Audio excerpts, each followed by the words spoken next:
तरी बहुभाषिक बांधव आहेत. 3 गुरु थे. पहिले गुरु कोण?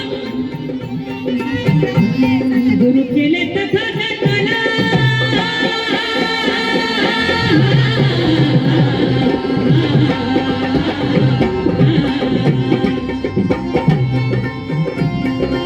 प्राणियों में पक्षियों में जाति हो सकती है, लेकिन मनुष्य जाति में जाति नहीं हो सकती.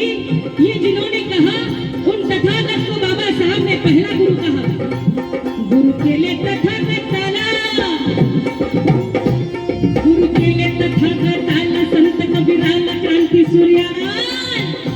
क्रांती सूर्य ज्योतिरावाला. क्रांती सूर्य ज्योतिरावाला.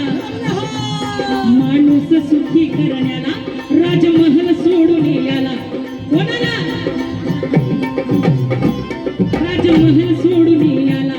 तथागत म्हणती त्याला. तोच धागा कबीर दोह्याला. फुल्यांच्या सत्य शोधाला. समतेच्या या रथाला. समतेच्या या रथाला. भीमराव सारथी झाला. सारथी झाला जिरहाजी. सारथी झाला जिरहाजी. सारथी झाला जिरहाजी.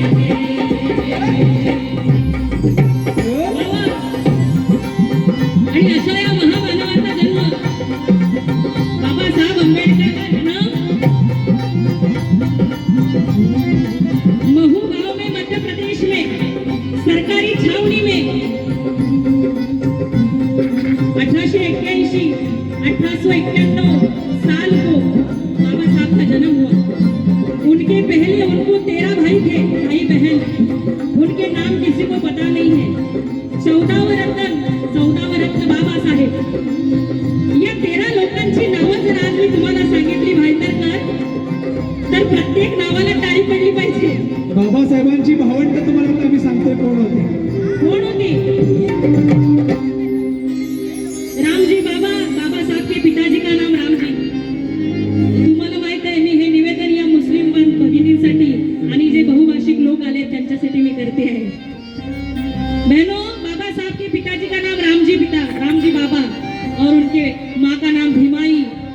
तो उन दोनों को 13 बच्चे हुए. 14वां बच्चा जो था वो बाबा साहेब आंबेडकर. तर 13 लोकांची नावं काय आहेत ऐका. 7 लेकर हो त्यांची गेली काळाड.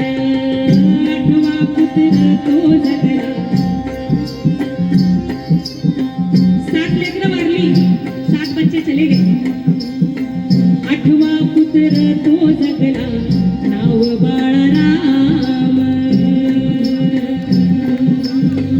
9वी लेक कक्काबाई. 10वी रमाबाई.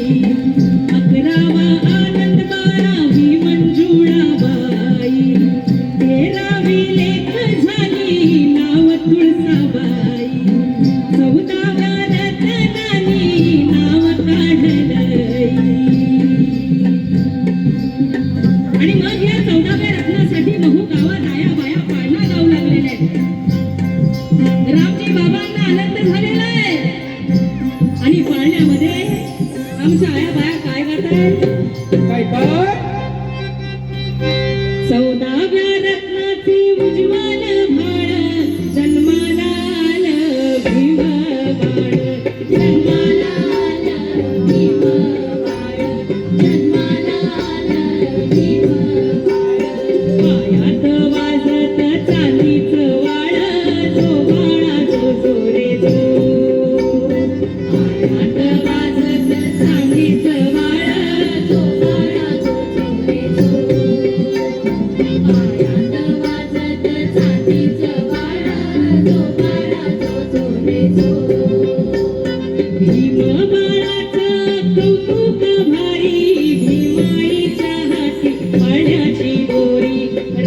जो बाळा जो रे जो आमच्या मीराबाई जो गाते ती जो बाळा जो रे जो सगळे सोयारे झालेत गोळा वर्षाचा असा रंगला सोहळा सुभेदाराचा नाटला गळा मोठा गोबाळा शिकून शाळा जो बाळा जो रे जो मोठा गोबाळा शिकून शाळा जो बाळा जो रे जो मोठा गोबाळा शिकून